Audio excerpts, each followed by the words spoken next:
So there's not a lot of baby boomers on TikTok, right? So you never get the boomer perspective on things. And despite what the kids be saying, sometimes the baby boomer perspective is absolute gold. Last night I put into the family chat, oh wow, someone tried to shoot Donald Trump. And my mom's reply back was just this. All she said was, wow, reminds me of the 60s.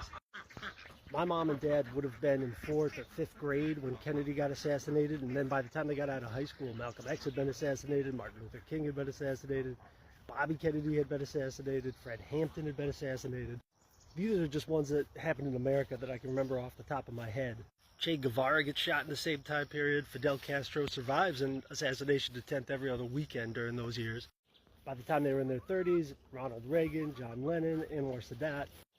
Think about what that would be like. Think about it to understand it, not to just respond to it.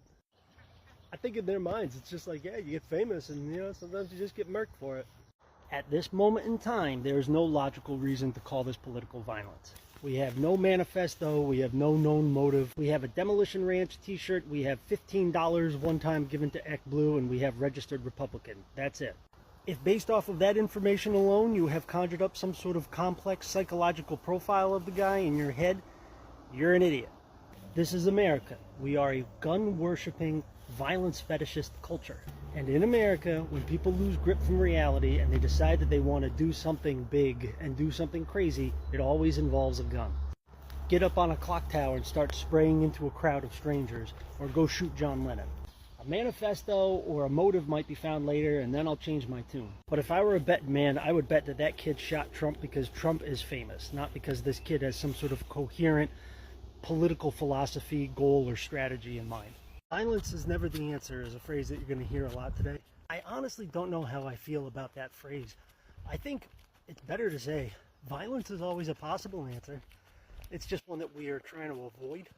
Like, you're never going to convince me that killing somebody in self-defense is somehow morally the equivalent of, like, killing somebody intentionally. Every 4th of July, I don't hear any of you saying that, like, the American Revolution was morally unjustifiable because of how bloody it was. And while it is very difficult to justify specific events like Dresden or Nagasaki or Hiroshima, it's pretty hard to say that, like, oh, all of World War II was just, like, not justifiable morally because it was violent. Force, coercion, violence, they work. They're very productive.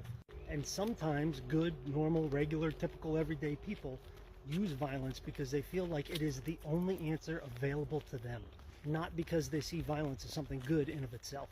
Political violence is not easy to excuse, but it's very easy to explain. The more information that comes out about the Butler shooting, the less accurate it sounds to call it an assassination attempt. No obvious personal political philosophy, according to the FBI. There's no similar threats against anyone in the RNC. If you were attempting to assassinate a guy who was running for president because he might turn out to become the president, and you were willing to die for that, you probably would leave a manifesto or a note behind explaining yourself, right? Kid didn't. There's plenty of information that you and I don't know right now, but if you were to use only the information that you and I do know right now to try to explain what the hell happened, it would sound more like this. In the United States, whenever anybody becomes completely unglued from reality and decides they're going to do something quote-unquote big or something quote-unquote crazy, it always involves a gun. And right around the time this kid became completely unbuckled, one of the most famous men in the world came to his area, and announced he was going to do a public event in an open air space. So instead of going with the standard issue white man crazy violence, like shooting up his own school or blowing up his workplace, he decided to just take some pot shots at a podium. I am not saying that's what happened, but I am saying with the little bit of information that we do have, that is a much more coherent explanation of what happened. Look, I'm just little old me, but I think he really fucked up with this statement. The statement was a whole bunch of let's cool down the temperature of our political rhetoric, and everyone's just exercising their free speech. But all the available information right now does not point toward a political assassination attempt. It all points toward a random act of lunatic violence, like Uvalde, like Las Vegas. But because we're all talking about Trump in the context of politics right now, our gut reaction is it just feels like it must be a political assassination. If I was Joe Biden, I would have said this instead. Last night, a random and inexplicable act of gun violence terrorized the democratic process and almost killed the presidential candidate. The event is part of a larger pattern that we've all been watching for 30 years and not done anything meaningful to stop. I have a new campaign promise. I am going to start working as hard as I can to ban the AR-15, the weapon that appears at literally every school shooting and every mass shooting, workplace shooting in America. In the 1920s, we banned the Tommy gun because of its association with organized crime. It is not legal for you to own a bazooka or a tank. We can take the AR-15 away, and the country will not crumble. My Republican counterparts are too chicken shit to keep us safe from that type of gun violence. The gun violence perpetrated by lone individuals who have become completely unmoored from reality. Gun manufacturers and the Second Amendment lobby is so out of control right now that it almost cost Trump his life. However, Trump is such a coward that he will never stand up to them the way I will. I will be making a personal phone call to the family of the victim at Trump's rally, and I hope Trump makes a speedy recovery. And I look forward to doing everything I can to make sure that Trump and the rest of us stay safe from this type of gun violence, even if Mr. Trump can't do that, won't do that, or doesn't know how. I have to stop posting about this because I'm starting to sound like a crazy person, but I am just bothered in a way that I never realized I would be about how people are throwing around the term political violence right now. If the headline was mass shooting at Trump rally leaves 1 dead and several injured, including Trump himself, totally, I get it, 100% on board. But if the headline is Trump assassination attempt leads to discussion about American political violence, no. John Wilkes Booth assassinates Abraham Lincoln. Obvious political assassination.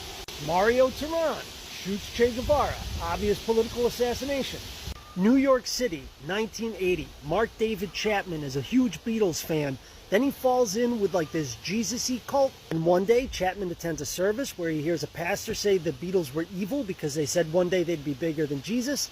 Mark David Chapman did not know how to resolve the big feelings he had, both loving Jesus and loving the Beatles, and so he did the only thing he could think to do, and he shot John Lennon. Not a political assassination.